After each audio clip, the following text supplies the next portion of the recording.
Demands are growing for action to be taken to expose Biden family business dealings with China.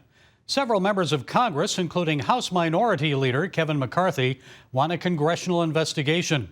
Others, like Senator Marsha Blackburn of Tennessee and the New York Post, say the U.S. Attorney General should appoint a special counsel to investigate.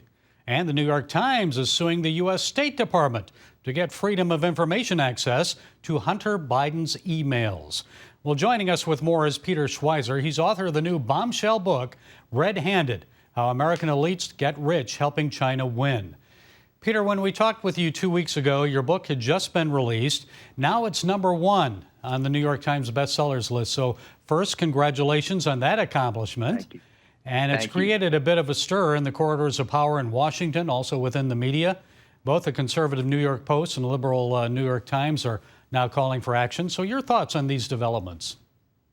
I think it's very encouraging. I mean, sometimes it's easy to think that corruption doesn't matter or people aren't concerned about serious things anymore, but this shows that they are. So I'm cautiously optimistic that we're seeing some movement, but obviously we've got a long way to go to getting to the bottom of exactly what these relationships are and what it means for the country. Yes, of course, you told me earlier 2 weeks ago that your concern was that Congress wouldn't do anything because they're in the back pocket of the Chinese too. And how likely is it that members of the mainstream media will now follow the lead of the New York Post, your lead, and the New York Times in demanding information and accountability from the Bidens?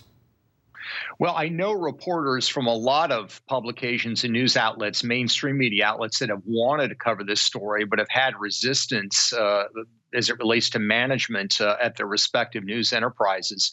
So I think the tide is starting to turn, but I'm not going to get too excited about congressional action. I think it's great to call for these kinds of investigations by Congress and whatnot, but I'll believe it when I actually see it.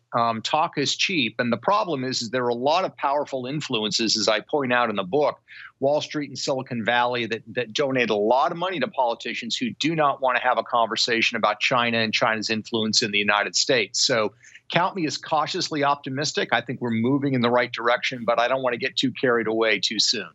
The amassing of more than 100,000 troops on Ukraine's border, Russian troops, and Putin's threats to invade are nothing to ignore, but Biden's response, some people believe his tough talk and the sending of U.S. troops is only a red herring, Peter, an attempt to deflect attention away from his family's China troubles as the world's attention focuses on the Beijing Olympics. Your thoughts? Yeah, it's a very interesting question because you had this bizarre situation last week where Joe Biden essentially said a Russian invasion is inevitable. And the leader of Ukraine, Zelensky, actually came out with a press conference after that expressly for the purpose of saying, wait a second, the situation's not as dire as President Biden says it is. So there are all sorts of questions. I think that the Russian threat is real. I think in the larger context of things, the China threat is much more substantial because Russia is a struggling power. You could even say a declining power that Putin is trying to sort of desperately hold together some semblance of Russia playing a role on the global stage, while at the same time, China is supercharged and is growing and expanding. So I think the medium to long-term threat that we face the most is China, and that's where our ultimate attentions ought to be.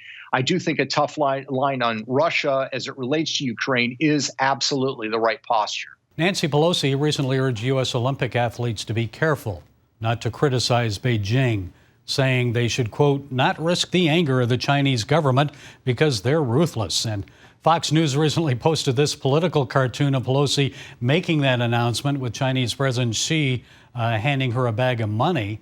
And I know in your book you write about Pelosi's family dealings in China. So do you think that may have caused her to urge American athletes to remain silent about China's human rights record? Explain, enlighten us, please. Yeah, I mean, Nancy Pelosi's been quite clear that, yes, genocide is taking place. Yes, there are massive human rights violations. Yes, China represents a threat. But cooperation is more important. That's kind of the posture she's adopted. That used to not be her position. Early in her congressional career, she was very critical of Beijing for its human rights record. and even unfurled a banner in Tiananmen Square calling out Chinese leadership. That banner, of course, was confiscated by the Chinese police. But her attitude changed, and I would argue it largely changed at exactly the same time when her husband started securing deals in mainland China. He got involved in an investment fund where he was a managing partner, where he was a partner investor, where roughly 80% of that fund was investing in mainland Chinese companies. And we also know that her son, Paul Pelosi Jr., has been connected with a series of companies that have all gone to China seeking out and, in some cases, securing deals in Beijing. I don't think you can separate the two. The whole argument, Gary, in favor of engagement with China was that by forging commercial ties, it would mellow them and make them more pliable to us. That certainly has not happened. I would argue, however, that that's probably happened to some of our leaders. They have mellowed and become more pliable when it comes to criticizing China because they don't want the deals to end. Okay, we'll see where all of this goes. There's much more in your book, Red-Handed: How American Elites Get Rich Helping China Win. It's now #1 on the New York Times bestsellers list. So thank you, Peter, for that update and for being with us again. We appreciate it. Always a pleasure, Gary.